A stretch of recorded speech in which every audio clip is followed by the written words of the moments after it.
தனுசு ராசிக்காரர்களே, இந்த வீடியோ உங்களுக்கே தற்செயலா வந்ததுன்னு நினைக்காதீங்க. இப்போ நீங்க இந்த தனுசு ராசி பலன் பார்க்குறீங்கன்னா, அதுக்கு பின்னால ஒரு காரணம் இருக்குங்க. சமீப காலமா மனசுல ஏதோ ஒரு குழப்பம் அல்லது எப்ப நல்ல மாற்றம் வரும்னு ஒரு கேள்வி இருந்தா, அந்த கேள்விக்கான பதில தேடி தான் இப்ப நீங்க இங்க வந்திருக்கீங்கங்க. வணக்கம்ங்க. இன்னைக்கு நாம ரொம்ப ஆழமான, அதே சமயம் ரொம்ப முக்கியமான ஒரு பயணத்தை தொடங்க போறோமுங்க. இது தனுசு ராசியில பிறந்தவங்களுக்கான ஒரு சிறப்பு பார்வைங்க. உங்க வாழ்க்கையில நீங்க சந்திக்கிற ஒரு பெரிய முரண்பாடு உங்க பண நிலைமைங்க. அந்த சவால்களை எல்லாம் எப்படி ஜெயிக்கிறதுங்கிறதுக்கான நாம விரிவாக பார்க்க போறோம்ங்க. இது வெறும் ஜோதிட விளக்கம் மட்டும் இல்லைங்க. உங்களை நீங்களே புரிஞ்சுக்கிறதுக்கான ஒரு முயற்சிங்க. வாங்க, இந்த பயணத்துல நாம ஒண்ணா சேர்ந்து போகலாமுங்க. இந்த கேள்விய கொஞ்சம் உங்க மனசுக்குள்ள நீங்களே கேட்டு பாருங்களேன். நீங்க கூட இருந்தா மத்தவங்க வாழ்க்கை பிரகாசமா இருக்கு. ஆனா உங்க பாதம் மட்டும் ஏன் சில சமயம் இருட்டா தெரியுதுங்க? நீங்க தொட்டதெல்லாம் மத்தவங்களுக்கு துலங்குதுங்க. ஆனா உங்களுக்கான அதிர்ஷ்டம் மட்டும் ஏன் தள்ளி போயிட்டே இருக்குங்க? இந்த வலி, இந்த இயக்கம் உங்க மனசுல ஒரு தடவையாவது வந்திருக்கா? உங்க மனசுக்குள்ள ஆமா, இது என் கதை மாதிரி இருக்கேன்னு தோணுச்சுன்னா, நீங்க சரியான இடத்துக்கு தான் வந்திருக்கீங்க. இது வெறும் ராசி பலன் சொல்ற ஒரு பதிவு கிடையாதுங்க. இது உங்க ஆன்மாவை தொட்டு உங்களை நீங்களே ஆழமா புரிஞ்சுக்க உதவுற ஒரு முயற்சிங்க. சரி, வாங்க இப்ப நம்ம இந்த விஷயத்தோட மையப்பகுதிக்கு போலாங்களா? அதுதான் தனுசு ராசியோட ஒரு பெரிய முரண்பாடுங்க. அதாவது தனுசு ப்ராடக்ட்ஸுங்க. ஜோதிட சாஸ்திரத்துல கால புருஷ தத்துவப்படி 9ஆம் இடமான பாக்கியஸ்தானமே தனுசு தாங்க. அப்போ நீங்க தான் பாக்கியத்தோட அதிபதிங்க. ஆனா நிஜத்துல என்ன நடக்குது? அந்த பாக்கியத்தை அடையிறதுக்கு நீங்களே போராட வேண்டி இருக்குங்க. இந்த ஆச்சரியமான முரண்பாட்டுக்கு என்ன காரணம்? அதைத்தான் நாம இப்போ ஆழமா பார்க்க போறோம்ங்க. பிரச்சனைகளை பத்தி பேசுறதுக்கு முன்னாடி உங்ககிட்ட இருக்கிற ஒரு மிகப்பெரிய ஆசீர்வாதத்தை, உங்க பலத்தை நீங்க முதல்ல நல்லா புரிஞ்சுக்கணுங்க. தனுசு ராசி அன்பர்களே, நீங்க ஒரு நடமாடும் அதிர்ஷ்டம்னு சொன்னா அது மிகையாகாதுங்க. சாஸ்திரமே சொல்லுது, உங்க கூட சும்மா பழகினாலே போதும், மற்றவங்க வாழ்க்கை உயர்ந்துடும்னு. சும்மா யோசிச்சு பாருங்களேன்.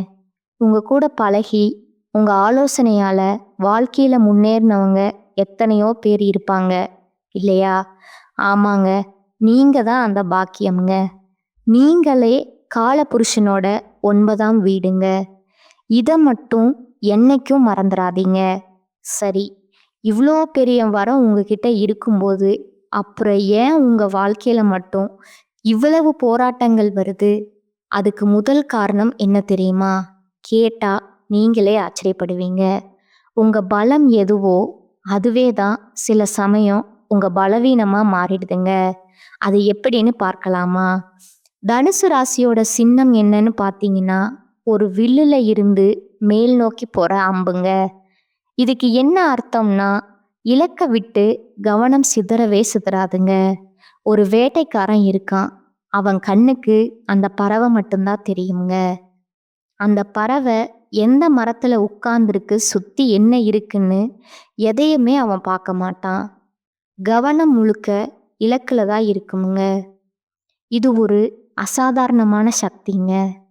இப்படி ஒருமுகமா இலக்க மட்டும் பார்க்கறது ஒரு விஷயத்த சாதிக்க ரொம்ப பெரிய பலம்ங்க. ஆனா அதே சமயம் அதுதான் பலவீனமும் கூடங்க. ஏன்னா நீங்க இலக்க மட்டும் பார்க்கும்போது சுத்தி என்ன நடக்குது, மற்றவங்க மனசு என்ன நினைக்குது, சூழ்நிலையோட சின்ன சின்ன விஷயங்களை நீங்க கவனிக்காம விட்டுறீங்க. இதனால தான் தேவையில்லாத பிரச்சனைகளும் மனக்கசப்புகளும் வருதுங்க. இந்த ஒரு வரி சில சமயங்கள்ல எது உங்கள் பலமோ அதுவே உங்க பலவீனமாகிவிடுங்க. இது தனுசு ராசிக்காரங்களோட வாழ்க்கைய அப்படியே படம் பிடிச்சு காட்டுதுங்க. உங்க பலத்தை நீங்க கரெக்டா பயன்படுத்தினா அது வெற்றிங்க. ஆனா அதுவே கொஞ்சம் எல்லை மீறி போச்சுன்னா அதுவே பிரச்சனைக்கு காரணமாயிடுதுங்க. இது ஒரு நிமிஷம் அமைதியா யோசிச்சு பாருங்க. இப்போ உங்க பணப்பிரச்சனைக்கும், உறவு சிக்கல்களுக்கும் மிக முக்கியமான ஒரு ஜோதிட காரணத்த நம்ம பார்க்க போறோம்ங்க. இது உங்க ஜாதகத்திலேயே இருக்கிற ஒரு அமைப்புங்க. ஆனா ஒண்ணு ஞாபகம் வச்சுக்கோங்க. விதிய மதியால ஜெயிக்க முடியுங்க. இத கொஞ்சம் கவனமா கேளுங்க. உங்க ராசிநாதன் யாரு? குரு பகவான்ங்க. அவர் உங்க ஜாதகத்துல பணம், குடும்பம், வாக்குஸ்தானம்னு சொல்ற 2ஆம் வீட்ல போய் நீச்சமடைகிறாருங்க. சிம்பிளா சொல்லணும்னா உங்க பணமே உங்க பணவரவுக்கான இடத்துல வீக் ஆகுதுங்க. இதோட விளைவை எங்க வந்து அடிக்கும் தெரியுமா? இதோட விளைவு உங்க வார்த்தைகள்ல தான் வெளிப்படுங்க. நீங்க சும்மா விளையாட்டுக்கு ஒரு வார்த்தை சொல்லுவீங்க. ஆனா அதை கேட்குறவங்க மனசு ரொம்பவே பாதிக்குமுங்க. வேலையில பர்ஃபெக்டா இருக்கணும்னு சொல்லி நீங்க பேசுற ஒரு கடுமையான வார்த்தை ஒரு நல்ல நட்பையே முறிச்சிடுங்க. இதனால தான் பார்ட்னர்ஷிப் பிரியுதுங்க. நண்பர்கள் விலகுறாங்க. குடும்பத்திலையும் சண்டை வருதுங்க. இது எல்லாமே ஒன்று சேர்ந்து உங்களுக்கு வரவேண்டிய பணத்தை நேரா தடுக்குதுங்க. நான் ஒரு நிஜ சம்பவத்தையே சொல்றேன், கேளுங்க. எனக்கு தெரிஞ்ச ஒரு தனுசு ராசிக்காரர். அவர் ஒரு சூப்பரான மெக்கானிக்குங்க. அவர்கிட்ட வேலை பார்த்த ஒரு பையன் ரொம்ப நல்ல வேலை செய்வாங்க. ஆனா இவரோட அந்த ஓவர் பர்ஃபெக்ஷன் வேலை நேரத்துல ஏன் ஃபோன் பார்க்குறேன்னு கொஞ்சம் கடுமையா கேட்டுட்டாருங்க. அவ்வளோதான், அந்த பையன் வேலையை விட்டுட்டே போயிட்டாங்க. அவன் இருந்தப்போ மாசம் 80 வண்டி பார்த்த இடத்துல இப்போ இவரால 40 வண்டி கூட பார்க்க முடியலங்க. வருமானமும் பாதியா குறைஞ்சு போச்சுங்க. எதுக்கு? சில வார்த்தைகளால. சரி, இவ்வளவு நேரம் பிரச்சனைகளை பத்தி பார்த்துட்டோமுங்க. இப்போ மனசுக்கு நம்பிக்கை தர தீர்வுகளை பத்தி பேசலாங்களா? உங்க விதியை மாற்றி உங்க பண பிரச்சனையை சரி செய்யறதுக்கு சாஸ்திரங்கள்ல 2 தெளிவான வழிகள் சொல்லப்பட்டிருக்குங்க. வாங்க அது என்னன்னு பார்க்கலாம். இந்த 2 வழிகளும் உங்க ஜாதக அமைப்புல இருக்கிற பிரச்சனைகளை சரி செய்யறதுக்காக இருக்குங்க. முதல் வழி தடைப்பட்டு நிற்கிற பணவரத்தை மறுபடியும் கொண்டு வரதுங்க. 2வது வழி கஷ்டப்பட்டு சம்பாதிச்ச பணம் தேவையில்லாத செலவுல கரையாம உங்க கையிலேயே தங்குறதுக்குங்க. இது ரொம்ப கஷ்டமான பரிகாரம் எல்லாம் இல்லைங்க. மனப்பூர்வமா செய்ய வேண்டிய விஷயங்கள் தாங்க. முதல் பரிகாரம் உங்க பணவரத்தை தடுக்கிறது எதுன்னு பார்த்தா உங்க 2ஆம் வீட்டுக்கு 8ஆம் இடமான சிம்மம் தாங்க. காலபுருஷ தத்துவப்படி சிம்மம்னா இருதயம்ங்க. அதனால தான் திருநின்றீர ஊர்ல இருக்கிற இருதயாளீஸ்வரர் கோவிலுக்கு போய் நீங்க மனம் உருகி வேண்டிக்கிட்டா அந்த இருதயம் மாதிரியான தடை விலகி பணவரவுல இருக்கிற தடைகள் எல்லாம் நீங்குங்க. வருமானம் சீராக ஆரம்பிக்குங்க. 2வது பரிகாரம் பார்த்தீங்கன்னா வந்த பணம் கையில நிற்கிறதுக்குங்க. உங்க ஜாதகப்படி செலவுகளை குறைக்கிற 12ஆம் வீட்ல கேது உச்சமடைகிறாருங்க. இதனால உங்க செலவுகள் பெரும்பாலும் வீண் செலவா இல்லைன்னா ஆஸ்பத்திரி செலவா தான் போகுங்க.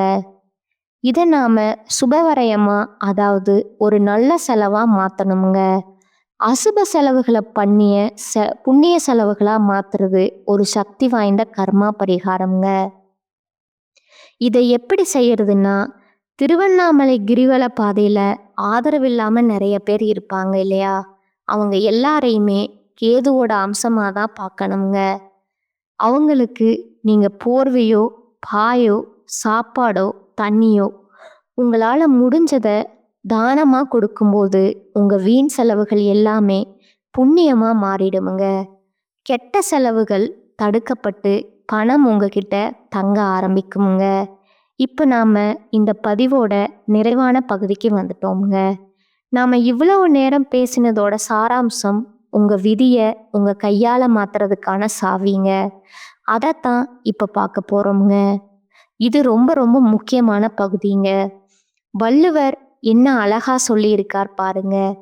இனிய உளவாக இன்னாத கூறல் கனி இருப்ப காய் கவர்ந்தற்றுன்னு. அதாவது நல்ல வார்த்தை இருக்கும்போது கடுமையான வார்த்தை பேசுறது, பழம் இருக்கும்போது காய் பறித்து சாப்பிட்ற மாதிரிங்க. உங்க பிரச்சனைக்கான மிகப்பெரிய தீர்வு 2000 வருஷத்துக்கு முன்னாடியே சொல்லியாச்சுங்க. நல்லா பேச முடிஞ்சா பேசுங்க, இல்லையா அமைதியா இருந்துருங்க. உங்க மௌனம் கூட உங்களுக்கு வெற்றியை தேடி தருங்க. நீங்க எந்த கோயிலுக்கு வேணா போங்க, என்ன பரிகாரம் வேணா செய்யுங்க. ஆனா உங்ககிட்டயே இருக்கிற மிகப்பெரிய பரிகாரம் என்ன தெரியுமா? உங்க நாக்கு தாங்க. உங்க வார்த்தையை தான் உங்க செல்வத்தை உருவாக்குதுங்க. உங்க வார்த்தை தான் அதை அழிக்கவும் செய்யுதுங்க. இந்த ஒரு உண்மையை நீங்க மனசார உணர்ற அந்த நிமிஷம் உங்க தலைவிதி மாற ஆரம்பிச்சிடுமுங்க. அதனால என் அன்பான தனுசு ராசி நண்பர்களே, இன்னைக்கே ஒரு சின்ன உறுதிமொழி எடுத்துக்கங்களேன். உங்க பேச்சை தேன் மாதிரி மாத்துங்க. கடுமையான வார்த்தைகளை இனி பேசவே வேணாம்னு முடிவு பண்ணுங்க. அப்புறம் பாருங்க, உங்க வாழ்க்கை பாதை எவ்வளவு பிரகாசமா மாறுதுன்னு. உங்க அதிர்ஷ்டம் உங்களை தேடி வரும் பாருங்க. உங்களுக்கு மார்ச் 15ஆம் தேதியிலிருந்து உங்களுக்கு சனியுடைய வக்ர நிவர்த்தியானது ஸ்டார்ட் ஆக போகுதுங்க. அதை தொடர்ந்து குருவுடைய வக்ர பயிற்சி, சுக்கிர பயிற்சி, சூரிய பயிற்சி, ராகு கேது பயிற்சி, 5 வருட கிரகங்களுடைய சேர்க்கைன்னு ஒவ்வொரு மாதமும் ஒவ்வொரு பலன்களும் உங்களுக்கு வரக்கூடிய நாட்களில் முழுமையாக கிடைக்கிறதுனால இனி வரக்கூடிய ஒரு 6-7 மாதங்கள் அப்படிங்கிறது ராஜயோகத்தை கொண்டுள்ள ஒரு நாட்களாகவே பார்க்கப்படுதுங்க. முதலாவதா சனியுடைய வக்ர நிவர்த்திங்க. தற்பொழுது சனி பகவான் மீன ராசியில, அதாவது குருவுடைய ராசியில வக்ர நிவர்த்தி அடைய போறாருங்க. அப்படி வக்ர நிவர்த்தி அடையறதுனால என்ன ஆகும்னு பார்த்தீங்கன்னா, இத்தனை நாட்களா நெகட்டிவாகவும் மைனஸாகவும் உங்களுக்கு கெடுதல் மட்டுமே பண்ணிக்கிட்டு இருந்த சனி பகவான் தற்பொழுது உங்களுக்கு ப்ளஸ்ஸாக மாறி உங்கள் வாழ்க்கையில் நீங்கள் எதையெல்லாமே இழந்துட்டு கஷ்டப்படுறீங்களோ அது அனைத்தும் திரும்ப பெறக்கூடிய ஒரு காலகட்டமாகவே உங்களுக்கு சனி பகவான் வரக்கூடிய ஒரு 6 மாதங்களுக்கு செயல்பட போகிறாருங்க. அதற்கு அடுத்ததா குருவுடைய வக்ர நிவர்த்திங்க. இத்தனை நாட்களா 2ஆம் இடத்துல குரு பகவான் இருந்ததுனால தான் பொருளாதாரத்தில் மிகப்பெரிய ஒரு பின்னடைவும் எந்த ஒரு முன்னேற்றமும் இருந்திருக்காதுங்க. தற்பொழுது 2ஆம் இடத்துல இருக்கக்கூடிய குரு பகவான் 3ஆம் இடமான லக்னஸ்தானத்தை நோக்கி போகிறதுனால ஒட்டுமொத்த குரு பயிற்சி பலன்களும் தற்பொழுது உங்களுக்கு முழுமையாக கிடைக்க போகுதுங்க. அதன் மூலமாக பொருளாதாரத்தில் ஒரு மிகப்பெரிய அற்புதம் நடக்க போகுதுங்க. அதற்கு அடுத்ததா சுக்கிர பயிற்சிங்க. சுக்கிர பயிற்சியை பொறுத்த வரைக்கும் இது 12 ராசிகளுக்குமே பொது பலன்களாக பார்க்கப்படுதுங்க. இதன் மூலமாகவும் நிச்சயம் உங்களுக்கு கூடுதல் முன்னேற்றம் அப்படிங்கிறது கண்டிப்பாக ஏற்பட போகுதுங்க. அதற்கு அடுத்ததா ராகு கேது பயிற்சிங்க. ஐயோ, ராகு கேது பயிற்சி அது சொன்னாவே எல்லாருமே பயப்படுவாங்கங்க. ஏன்னா கடந்த ஒரு 2 ஆண்டுகளாகவே இந்த ராகு கேது பயிற்சி காலகட்டங்களில் தான் நிறைய பிரச்சனைகளும், உடல் சார்ந்த பிரச்சனைகள், இழப்புகள், ஒரு பிஸ்னஸ் லாஸ் ஆகிறது, இந்த மாதிரி கெட்ட விஷயங்கள் எல்லாமே உங்களுக்கு அந்த காலகட்டங்களில் அமைஞ்சிருக்குதுங்க. இதற்காகவே ராகு கேது பயிற்சி வந்தாவே இந்த மாதிரி நடக்கும் அப்படின்னு கிடையாதுங்க. ஆனால் தற்பொழுது வரக்கூடிய ராகு கேது காலகட்டம் அப்படிங்கிறது நிச்சயம் உங்களுக்கு கடந்த காலகட்டங்களில் உங்கள் வாழ்க்கையில் பொருளாதாரத்தில் நீங்கள் எதையெல்லாம் இழந்தீங்களோ அதை அனைத்தும் திரும்ப பெறக்கூடிய ஒரு காலகட்டமாக பார்க்கப்படுதுங்க. உடல் சார்ந்த பிரச்சனைகள் எல்லாம் நிவர்த்தியாக போகுதுங்க. ஏதாவது ஒரு நோய் நொடி வந்துட்டே இருக்குது, குடும்பத்தில் யாரோ ஒருத்தருக்கு உடம்பு சரியில்லாமல் போயிட்டே இருக்குது அப்படின்னு சொல்கிறவங்களுக்கு இது அனைத்தும் நிவர்த்தி பண்ணக்கூடிய ஒரு காலகட்டமாக இந்த ராகு கேது காலகட்டம் அப்படிங்கிறது பார்க்கப்படுதுங்க. அதற்கு அடுத்ததாக பார்த்தீங்கன்னா 5 வருட கிரகங்களுடைய சேர்க்கை ஒன்றாக இருக்கிறதுனால பொருளாதாரத்தில் ஒரு மிகப்பெரிய உச்சத்திற்கு போகக்கூடிய வாய்ப்புகள் தனுசு ராசிக்காரங்களுக்கு அதிகமாகவே இருக்குதுங்க. கடந்த காலகட்டங்களில் நல்ல ஒரு வேலைங்கிறது கிடைச்சிருக்காதுங்க. ஏதோ ஒரு கிடைக்கிற வேலைக்கு ஒரு 10,000 சம்பளத்துக்கோ 15,000 சம்பளத்துக்கோ பிடிக்காத வேலையை குடும்ப கஷ்டத்துக்காக வேற வழியே இல்லாமல் செஞ்சுட்டு இருந்திருப்பீங்க. ஆனால் இனி வரக்கூடிய நாட்களில் நீங்கள் படித்த படிப்புக்கு ஏற்ற மாதிரியும் உங்களுக்கு பிடிச்ச மாதிரியும் ஒரு அரசாங்க வேலைக்கு ட்ரை பண்ணாலும் சரி, ஒரு ஐடி வேலையோ, ஒரு ப்ரைவேட் வேலையோ, பேங்க் சைடோ, நீங்கள் எந்த வேலைக்கு ட்ரை பண்ணாலும் அந்த வேலை அப்படிங்கிறது உங்களுக்கு நிச்சயமாக கிடைக்க போகுதுங்க. கோர்ட்டு கேஸ்ன்னு ரொம்ப நாட்களாக அலைஞ்சிட்டு இருக்கிற நபர்களுக்கு விரைவிலேயே உங்களுக்கு சாதகமான தீர்ப்பு வருமுங்க. சொத்து பிரச்சனையும் உங்களுக்கு சாதகமாகவே முடியுமுங்க. சனி பகவானுடைய பார்வை உங்களுக்கு நேரடியாகவே இருக்குதுங்க. அதன் மூலமா வருமானம் அப்படிங்கிறது பல வழிகள்ல வந்து சேருமுங்க. அரசியல்வாதிகளை பொறுத்த வரைக்கும் புதிய பொறுப்புகள், புதிய பதவிகள் தானாகவே வந்து சேருமுங்க. உங்களுடைய செல்வாக்கு உயருமுங்க. உடல் ஆரோக்கியம் மேம்படுமுங்க.